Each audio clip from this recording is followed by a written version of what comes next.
Stop walking past free money on the beach. Here's what they don't tell you about driftwood: it isn't debris, it's inventory. If you've ever picked up a twisted, sea bleached branch and thought, this belongs in a gallery, this video is your roadmap. I'm going to show you how to turn washed up wood into steady income without a workshop full of fancy tools.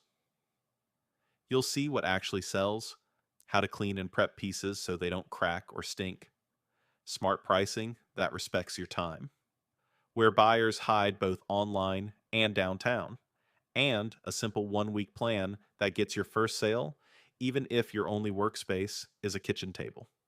Stick around, because I'll also show you the trap that quietly kills profit with driftwood, and the tiny fix that flips the whole business. Let me pull you into a quick story. After a storm, Alex walked a windblown shoreline with a tote bag and zero plan. The beach looked like a lumberyard had sneezed. One branch curled like a wave, silvered smooth, light as a feather. Alex took it home, scrubbed the sand out, wrapped a strand of warm fairy lights around it, and set it on the mantel. A neighbor stopped by, stared at it, and said, "How much?" They weren't trying to start a business. They were trying to decorate a living room. But that question changed everything. The next weekend, Alex went back with better eyes. Instead of grabbing everything, they hunted for shape, balance, and story. That shift, from random collecting to purposeful picking, is where your money begins. Here's the big idea in plain words. You're not selling wood, you're selling atmosphere. Driftwood feels like salt air and slow mornings. People buy it to turn a blank wall into a calm corner, to make a wedding table feel like a dune path, to hang air plants like little jellyfish, to perch reptiles on natural branches, or to anchor a fish tank with something that looks like it has lived underwater forever. When you frame your work that way, your photos, your words, and your prices make sense. Start with the pieces that move fastest. Small, easy to ship decor wins the first round because it gets you paid without wrestling a sofa-sized log. Think simple wall hangers with a length of jute and 3 hooks for keys, a clean driftwood candle holder with glass votives that feel like sea glass, a hanging air plant, cradle that looks like a tiny boat, a lightweight mobile for a nursery that turns with the hint of a breeze. If you love the aquarium world, keep an eye out for dense hardwoods that sink with a soak. Aquascapers will pay for branches with character that won't shred fins. If weddings make your heart happy, hunt for straight runs you can turn into rustic table runners, escort card rails, and centerpieces that look like they washed ashore 5 minutes before the ceremony. Before the money, there's the rinse. People ask, how do I make sure this doesn't bring the whole beach smell into my house? The fix is a clean, calm prep routine. Knock off sand with a stiff brush. Soak in fresh water to leach salt and tannins, swapping the water out until it stays mostly clear. Scrub seams to evict any tiny hitchhikers. Dry slow and thorough with good airflow so hidden moisture can escape. Sun does part of the job, but patience does most of it.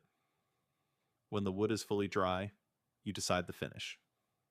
If you want that raw, chalky silver, leave it bare or rub a whisper of wax and buff it so it feels like satin. If you need durability on a tabletop, go for a clear, natural oil and keep the shine low so the piece doesn't look plastic. The goal is simple. Keep what the ocean gave you and add just enough to make it last. There's a rule that keeps you out of trouble and in good graces with the coast. Collect where it's allowed and leave protected areas alone. Some beaches ban removal because driftwood shelters birds and bugs and holds sand in place.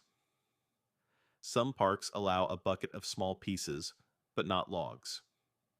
Private shores belong to someone. A quick check with local guidelines turns you from a scavenger into a responsible harvester. If you're lucky enough to live near a river mouth or a lake after a storm, you'll find more than you can carry. Take the best, leave the rest, and leave the beach cleaner than you found it. Now let's talk about turning shapes into products people understand at a glance. Name your pieces like they already belong in a home. Coastal mantle branch with warm lights for living rooms. Minimal driftwood key rack for entryways. Natural reptile climbing branch. Heat safe and hand scrubbed. Aquarium ready driftwood, pre-soaked and dried. Those plain words do two jobs. They tell buyers where the piece lives, and they whisper that you've done the boring prep so they don't have to. When buyers feel that, they stop asking if it smells like low tide and start asking about dimensions. Speaking of size, measurements sell. Length, height, and depth matter when someone is picturing your piece over a couch or inside a tank. Photos with a simple ruler, a hand, or a common object for scale make checkout easy. Shoot in soft, natural light with a clean background. White poster board, a plain wall, or a weathered table works better than a busy counter. Driftwood is already a sculpture.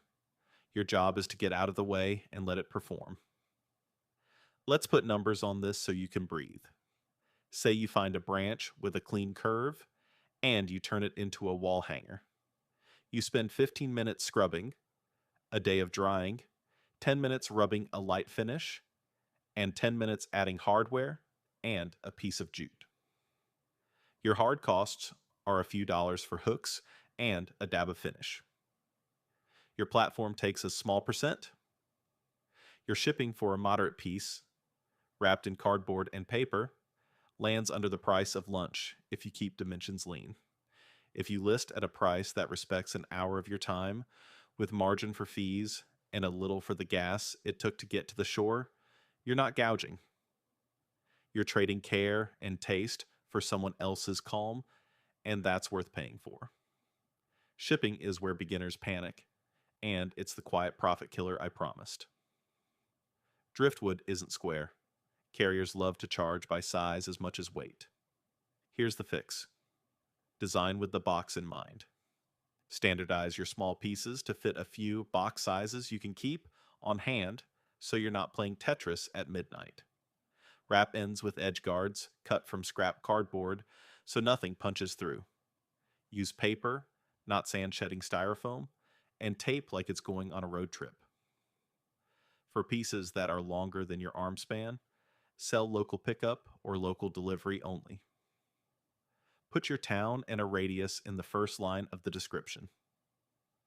You'll save headaches, and you'll meet customers who will later DM you when their friend wants a piece above their bed. Where do buyers hide? Everywhere people want calm corners. Etsy has a built-in crowd searching for driftwood wall decor, coastal centerpiece, air plant driftwood, and aquarium driftwood. Local boutiques and plant shops love one-of-a-kind hangers and stands because they make their displays feel alive. Garden centers will test a batch of air plant cradles right by the register. Wedding planners eat up clean, repeatable pieces that look identical in sets. Think 20 matching runners or 20 simple place card rails. Interior designers will keep your number if you deliver on time and can find one long, perfectly straight 5-foot piece that feels like a horizon. Aquascaping groups are full of people who will drive across town for a branch that looks like a dragon. You don't have to shout. You have to show. Words that sell are short and calm. Found after a spring storm, hand scrubbed, soaked, and dried. Ready to hang? Comes with screws and anchors. That's a whole story in one breath. If your piece has a knot that looks like an eye, say so. If the end curls like a wave, say so. You're not writing a novel. You're helping someone see the piece in their space before it arrives. Let's introduce the headache that scares most people out of starting. Consistency. The beach gives you wild shapes, not matching sets. Shops want repeatable products. You can still serve both. Create one line of pieces that are made from any shape: lamps, mobiles, art, where each is one of one. Then create one line that's repeatable by design. Key racks cut to a length range, small stands for air plants with similar bases, centerpiece runners that are straight and between two numbers on your tape. Photograph one finished example and list it as your piece will be similar in size and color, hand selected from our current haul. As long as the silhouette and function match, buyers are happy and you can fulfill without chasing clones. Quality is your quiet brand. Nothing squeaks, wobbles, or flakes. Hardware holds. Finish is smooth enough that a kid won't get a splinter. If a piece is for aquariums, be honest about tannins and buoyancy. Some woods need long soaks before they sink. Some will tint water like tea at first. Aquarists don't mind if you tell them up front. If a piece is for reptiles, avoid sharp forks and explain how you scrubbed and dried it. A single sentence about safety wins trust faster than any logo. If you're the "let me build something big" type, there's money in furniture. A coffee table with a driftwood base and a glass top feels like waves under glass. A chandelier branch with warm bulbs makes a dining room glow like sunset. Long mirrors framed with driftwood turn a hallway into a beach path. These pieces carry price and pride, but they also carry freight. Offer them to your local market first. Take clean, measured photos. Partner with a home staging company and let your piece live in a show home for a month in exchange for photos and a tag in every listing. One sale can fund a season of smaller pieces. Let's talk about sourcing so you're not stuck waiting for storms. Rivers and lakes offer calmer collecting after a windy weekend. Marinas and boatyards sometimes clear piles of washed-in wood and are happy to let you haul away what they would pay to dump. Tree services toss gnarled roots and sun-bleached branches when they clear a shoreline. A kind word and a box of donuts can turn a foreman into a friend who texts you first. Always ask. Always thank. Always leave places cleaner than you found them. You might be wondering how to stand out when driftwood on a marketplace pulls up a million results.